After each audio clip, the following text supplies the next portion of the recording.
ततो नो धेहि भेषजम् ततो नो मह आवः वात आवातु भेषजम् शम्भोर्मयो भोर्नो हृदे प्रणआयो वंशितारिषत् इमग्ने अयासि अयासन्मनसा हितः अयासन हव्यमोहिषे अयानो धेहि भेषजम् इष्टो अग्निराहुतः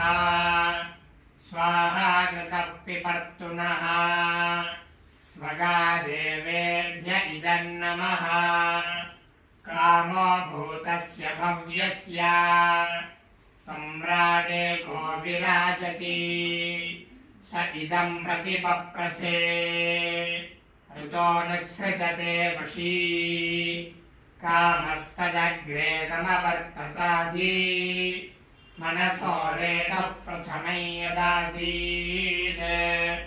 सतो बन्धुमसजनिरविन्दन् हृदि प्रदिश्य कवयो मनीषा त्वया मन्यो सरथमारुजन्तः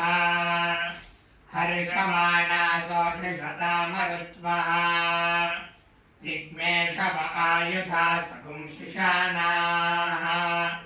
उपप्रयन्ति नरो अग्निरूपाः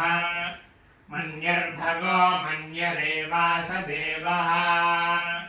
मन्यर्होता वरुणो विश्ववेदाः